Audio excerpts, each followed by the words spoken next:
নতুন এমপি মন্ত্রীদের শপথ মঙ্গলবার সংসদের দক্ষিণ প্লাজায়। আমন্ত্রণ জানানো হয়েছে মোদি সহ ১৩ দেশের সরকার প্রধানকে। দুর্বলের উপর সবলের অত্যাচার সহ্য করা হবে না মন্তব্য তারেক রহমানের।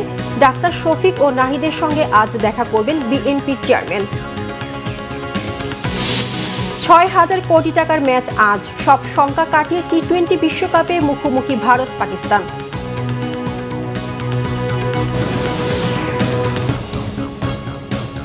দেখছিলেন ক্রাউন সিমেন্ট সংবাদ শিরোনাম, এবার বিস্তারিত। প্রচলিত রীতি ভেঙে বঙ্গভবনের বাইরে জাতীয় সংসদ ভবনের দক্ষিণ প্লাজায় নতুন সরকারের শপথ অনুষ্ঠান আয়োজনের প্রস্তুতি নিচ্ছে অন্তর্বর্তী সরকার।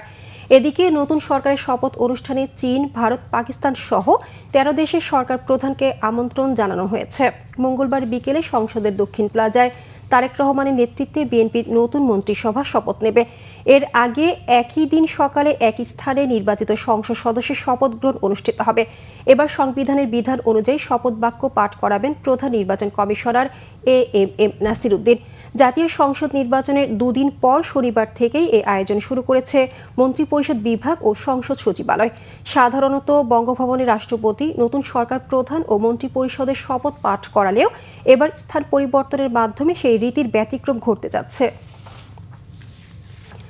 জনগণ বিএনপির প্রতি যে বিশ্বাস ও ভালোবাসা দেখিয়েছে, বিএনপি তার প্রতিদান দিতে ঐক্যবদ্ধভাবে কাজ করবে জানিয়েছেন দলের চেয়ারম্যান তারেক রহমান।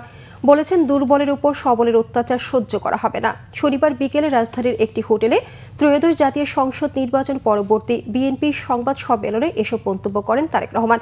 তিনি বলেন, এই বিজয় বাংলাদেশ গণতন্ত্র ও জনগণের। এই নির্বাচন গণতন্ত্র প্রতিষ্ঠার পথ সুগম করেছে। এ সময় জামায়াত ইসলাম, এনসিপি সহ অংশগ্রহণকারী সকল দলকে অভিনন্দন জানিয়ে তিনি বলেন, সবাই নিজ নিজ অবস্থান থেকে দায়িত্বশীল আচরণ করে দেশকে এগিয়ে নিতে হবে। দেশ গঠনের সকল রাজনৈতিক দলের চিন্তা ভাবনা গুরুত্বপূর্ণ।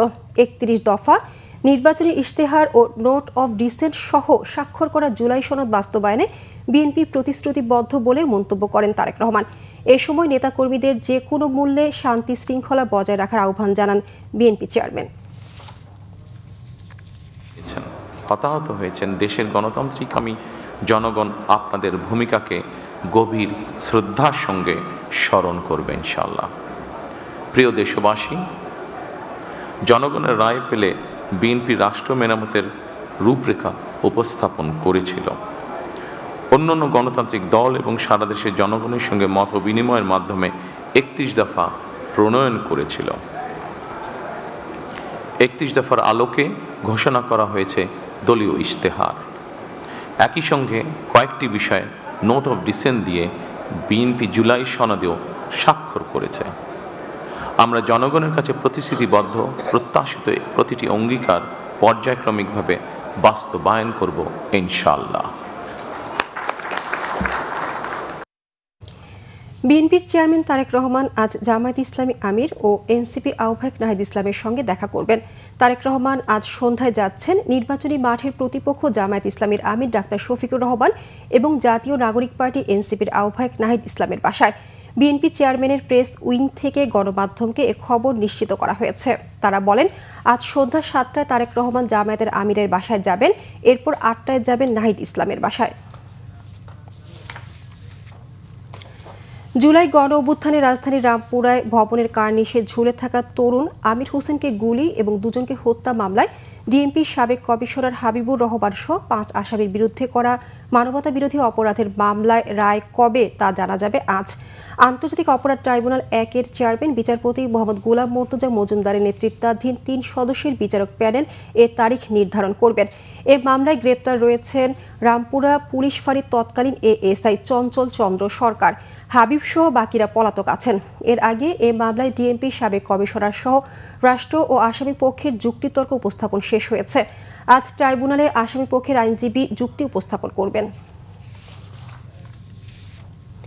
আন্তর্জাতিক প্রসঙ্গ, পাকিস্তানের সাবেক প্রধানমন্ত্রী ও পাকিস্তান তেহরিক ই ইনসাফ পিটিআই পার্টির প্রতিষ্ঠাতা ইমরান খান তোষাখানা ২ মামলার সাজা স্থগিত এবং চিকিৎসার জন্য জামিনের আবেদন করেছেন। ব্যারিস্টার সালমান সাফদার ও সালমান আকরাম রাজার মাধ্যমে ইসলামাবাদ হাইকোর্টে এ আবেদন করেছেন তিনি। আবেদনে বলা হয়েছে, ইমরান খান তার ডান চোখের গুরুতর চোখে গুরুতর রোগে ভুগছেন। আইনজীবীদের দেয়া তথ্য অনুযায়ী রক্ত জমাট বাঁধার কারণে সাবেক প্রধানমন্ত্রীর ডান চোখ মারাত্মকভাবে ক্ষতিগ্রস্ত হয়েছে এবং বর্তমানে তা ওই চোখের মাত্র 15% দৃষ্টিশক্তি অবশিষ্ট আছে। আবেদনে আরও বলা হয়, চিকিৎসার জড়িত জটিলতা এতটাই গুরুতর যে কারাগারের ভেতরে এর যথাযথ চিকিৎসা সম্ভব নয়। এদিকে ইমরান খানের যথাযথ চিকিৎসার দাবিতে ইসলামাবাদের পার্লামেন্ট হাউজের সামনে আন্দোলন করছে তার দল পিটিআই ও অন্যান্য জোটের নেতাকর্মীরা। টানা দ্বিতীয় দিনের মতো অবস্থান কর্মসূচি পালন করেছেন তারা। বিক্ষোভে নেতৃত্ব দিচ্ছেন পিটিআই এর নেতৃত্বাধীন জোট টিটিএপির চেয়ারম্যান মেহমুদ খান আচাকজাই। পিটিআই চেয়ারম্যান ব্যারিস্টার গহর আলী খান সহ দলটির শীর্ষ নেতারাও বিক্ষোভ কর্মসূচিতে অংশ নিয়েছেন। টি-20 বিশ্বকাপ ৬,০০০ কোটি টাকার ম্যাচ।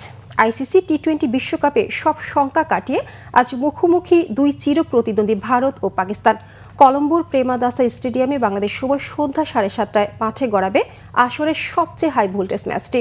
মাঠের লড়াইয়ে অনেকদিন ধরেই এক পেশে ভারত পাকিস্তান ম্যাচ। টি-20 ফরম্যাটে 16 বারের সাক্ষাতে 13 বারই জয় ভারতের, 3 বার জিতেছে পাকিস্তান। ভারত পাকিস্তান ক্রিকেট লড়াই মানেই বাড়তি উত্তেজনা, উন্মাদনা। আইসিসির কোষাগারে বাড়তি অর্থযোগ, গ্যালারিতে দর্শকদের গগন বিদারী চিৎকার, এসবই ভেস্তে যাওয়ার উপক্রম হয়েছিল বাংলাদেশকে বিশ্বকাপ থেকে বাদ দেওয়ায়। পাকিস্তান এই ম্যাচ বয়কট ঘোষণা করার পরপরই প্রায় 6,000 কোটি টাকা লোকসানের আশঙ্কায় দেশটির ক্রিকেট বোর্ডের সঙ্গে সমঝোতার আলোচনায় বসে ক্রিকেটের সর্বোচ্চ সংস্থা। যাদের নিয়ে এত জল খোলা সেই বাংলাদেশের মধ্যস্থতায় ম্যাচটি খেলতে রাজি হয় পাকিস্তান। টিকিটের বাজারেও লেগেছে আগুন। এরই মধ্যে 35,000 আসরের কলম্বো প্রেমাদাসা স্টেডিয়ামে সবকটি টিকিট বিক্রি হয়ে গেছে। কালো বাজারে একটি টিকিট বিক্রি হচ্ছে 4 গুণ দামে। হাইব্রিড মডেলের এই টুর্নামেন্টে দুই দলই এ গ্রুপে নিজেদের প্রথম 2 ম্যাচ জিতে ফুরফুরে মেজাজে রয়েছে। তবে ভারত পাকিস্তান দ্বৈরথে চোখ রাঙাচ্ছে বৃষ্টি। যদিও ম্যাচটি পুরোপুরি ভেস্তে যাওয়ার সম্ভাবনা নেই বলে জানিয়েছে শ্রীলঙ্কার আবহাওয়া অফিস। এই ছিল এখনকার মতো। পরের সংবাদ সকাল 11টায়। এছাড়া বাংলা ভিশন সংবাদ ও সংবাদ সংশ্লিষ্ট অনুষ্ঠান দেখতে ভিজিট করুন www.bbnews24.com ও facebook.com/বাংলাভিশননিউজে এবং সাবস্ক্রাইব করুন youtube.com/বাংলাভিশননিউজ। ধন্যবাদ সবাইকে।